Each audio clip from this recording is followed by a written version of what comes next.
महापालिका अस्तित्वात आल्यानंतर कोल्हापूर जिल्ह्यातल्या इचलकरंजी शहरात पहिल्यांदाच निवडणूक होतीये। गेल्या काही वर्षात शहराच्या बदललेल्या सामाजिक स्वरूपाचा निवडणुकीवर प्रभाव दिसण्याची शक्यता आहे। एकीकडे काँग्रेसी राजकारणाचा बालेकिल्ला असलेल्या इचलकरंजीवर सध्या भाजपच्या प्रभावाचं गारूड झालंय।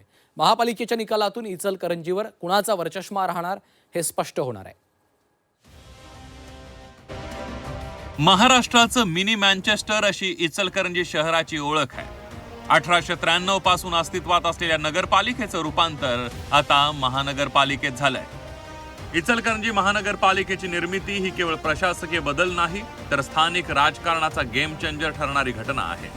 नगरपालिका काळात प्रभावी असलेली नेते मंडळी आता मोठे प्रभाग यामुळे नव्या आव्हानांना सामोरे जात आहेत। या निवडणुकीत प्रमुख लढत महायुती विरुद्ध महाविकास आघाडी अशी होण्याची शक्यता आहे। इचलकरंजी शहराच्या नगरपालिका 1893 साली स्थापन झाली। त्यानंतर इचलकरंजी शहराचा औद्योगिक विस्तार होत गेला, विशेषतः वस्त्रोद्योगाच्या बाबतीत। त्यानंतर इचलकरंजी शहरामध्ये दोन स्वरूप दिसायला लागले की यंत्रमागधारकांचा आणि कामगारांचा। अशा पार्श्वभूमीवर या इचलकरंजी शहरामध्ये प्रामुख्याने काँग्रेसचं वर्चस्व राहिलं, परंतु गेल्या 15 वर्षाच्या कालामध्ये इचलकरंजी शहरामध्ये भाजपचं वर्चस्व वाजत चाललेलं आहे। आणि या पार्श्वभूमीवर आगामी इचलकरंजी नगरपालिकेची महापालिकेची जेव्हा निवडणूक होईल तेव्हा त्यामध्ये महायुतीची भाजप आणि महाविकास आघाडी यांच्यामध्ये प्रामुख्याने लढत होताना पाहायला मिळेल। महायुतीकडे सत्तेचा अनुभव आणि संघटनात्मक बळ आहे, तर महाविकास आघाडी सामाजिक समीकरण आणि असंतोषाचा मुद्दा पुढे करते। नव्याने नावारूपाला आलेल्या इचलकरंजी महानगरपालिकेतील राजकीय समीकरण वेगाने बदलत आहे। इचलकरंजी शहरात आवाडे विरुद्ध भाजपचे हाळवणकर असा संघर्ष आहे।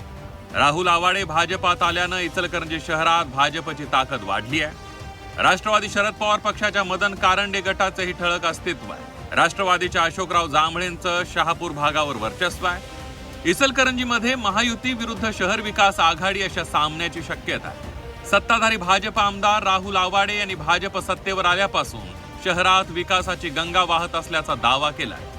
विकासाच्या मुद्द्यावरूनच इचलकरंजीची निवडणूक लढवणार असल्याचं भाजप आमदार राहुल आवाडे यांनी सांगितलंय। 65 जागा महानगरपालिकेचे नगरसेवक म्हणून निवडून जातील आणि विकासाचा मुद्दा हाच आमचा या निवडणुकीचा अजेंडा असेल। इचलकरंजीच्या पिण्याचा पाण्याचा प्रश्न असू दे, विविध लाभ जे शासनाच्या वतीनं लोकांना विविध समाजातल्या वेगवेगळ्या कॅटेगरीमध्ये मिळतात त्यांचा लाभ तो आम्ही ज्या पद्धतीनं रुजवला आहे। लाडक्या बहिणींचा मुद्दा, त्यानंतर इचलकरंजीचा वस्त्रोद्योग विषय, वस्त्रोद्योग विषयातला सोलारवरती आमचा वस्त्रोद्योगचा कन्वर्ट करणं, हे विविध विकासाचे मुद्दे घेऊन आम्ही इचलकरंजीच्या महानगरपालिकेच्या निवडणुकीला आम्ही सामोरे जातो। इचलकरंजी शहरालाही अनेक मूलभूत समस्यांनी विळखा घातलाय। इचलकरंजीकरांना पिण्याचं शुद्ध पाणी मिळत नाहीये। शहरातून वाहणारा काळा ओढा प्रदूषणाच्या विळख्यात सापडलाय। जलप्रदूषणामुळे भूजल पातळी ही प्रदूषित झाली आहे। वाहतूक कोंडी आणि ड्रेनेज व्यवस्थेच्या समस्येचा सुद्धा सामना इचलकरंजीकरांना करावा लागतोय।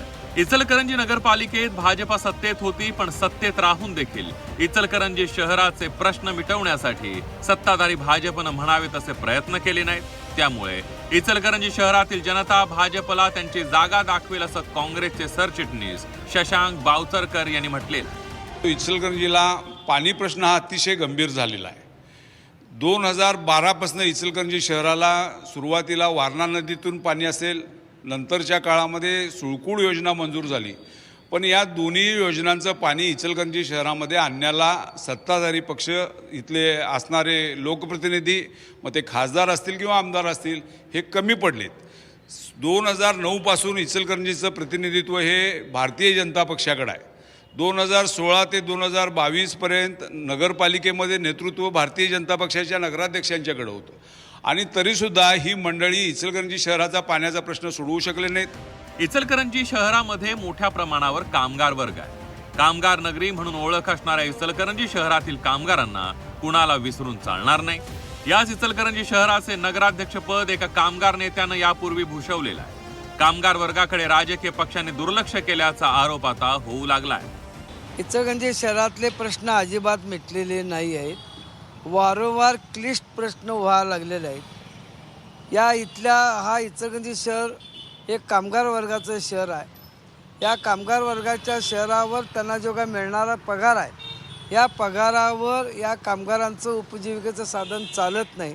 महागाई प्रचंड प्रमाणामध्ये वाढते आहे. महानगरपालिकेमध्ये आज होऊ गाठलेल्या नगरपालिकेमध्ये जे काही सत्ताधारी मंडळी आहेत या मंडळीने या इचलकरंजी शहरातल्या तमाम जनतेला खोटी आश्वासनं दिलेली आहेत. ना झोपडपट्टीचा प्रश्न मार्गी लागलेला आहे आणि ना रस्त्याचा प्रश्न मार्गी लागलेला आहे. इचलकरंजी शहरात 2008 साली जातीय दंगल झाली होती. त्यानंतर इचलकरंजीत हिंदुत्वाचे राजकीय वारे वाहू लागले. यातूनच भाजपचे सुरेश हळवणकर हे 2दा आमदार झाले. आता भाजपकडून आमदार राहुल आवाडे हे विधिमंडळात पोहोचले. इचलकरंजी शहरामध्ये दीर्घकाळ काँग्रेसचं वर्चस्व राहिलं ही गोष्ट खरी आहे. पण जेव्हा 2009च्या दरम्यान गणेशोत्सवाच्या वेळी दंगल झाली आणि त्या दंगलीनंतर इचलकरंजीचं चित्र पूर्णपणे बदललं. त्यानंतर इचलकरंजीमध्ये हिंदुत्वाचं वारं मोठ्या प्रमाणात वाहायला लागलं आणि त्याच्या आधारेच इचलकरंजीमध्ये सुरेश हळवणकर हे भारतीय जनता पक्षातून 2 वेळा आमदार झाले आणि त्याचाच फायदा पुढे मागची जी निवडणूक झाली त्या निवडणुकीमध्ये राहुल आवाडे हे भाजपकडून विजयी झाले आणि त्यामुळे इचलकरंजीमध्ये आता बघितलं तर भाजपचा मोठा प्रभाव दिसतो. कोल्हापूर आणि इचलकरंजी या महापालिकेच्या निवडणुका महायुतीच्या झेंड्याखाली लढवण्याचा निर्धार केला असला तर दुसरीकडे अजित पवार राष्ट्रवादी काँग्रेसला डावलण्याच्या हालचाली सुरू आहेत. इचलकरंजीमध्ये राष्ट्रवादी काँग्रेसने परस्पर उमेदवार जाहीर केल्यानं महायुतीत पेच निर्माण झालाय. उच्च व तंत्र शिक्षण मंत्री चंद्रकांत पाटील यांनी इचलकरंजीत भाजप आणि कार्यकर्त्यांची बैठक घेऊन महायुतीच्या मित्र पक्षांशी चर्चा करण्यासाठी सुकाणू समिती निश्चित केली आहे. तथापि महायुतीमध्ये अजित पवारांच्या राष्ट्रवादी काँग्रेसला कितपत सामावून घेतलं जाणार याबद्दल साशंकता व्यक्त केली जाते. एकंदर पाहता इचलकरंजी महापालिका निवडणूक ही केवळ स्थानिक सत्तेपुरती मर्यादित नसून आगामी काळातील शहरी राजकारणाची दिशा ठरवणारी आहे. त्यामुळे मतदार विकासाला प्राधान्य देतो की राजकीय समीकरणांना हे निकालातून स्पष्ट होईल. इचलकरंजी महानगरपालिकेची सत्ता काबीज करण्यासाठी सर्वच पक्षांनी कंबर कसली आहे. असं असलं तरी गेल्या काही वर्षापासून इचलकरंजी शहरात भाजपची ताकद चांगलीच वाढलेली आहे. त्यामुळंच विरोधी पक्ष शहर विकास आघाडीच्या माध्यमातून या निवडणूक रिंगणात उतरण्याची तयारी करत आहे. असं जर झालं तर इचलकरंजी महानगरपालिकेसाठी दुरंगी लढत आपल्याला पाहायला मिळेल. कॅमेरामॅन मिथुन प्रताप नाईक, झी 24 तास, कोल्हापूर.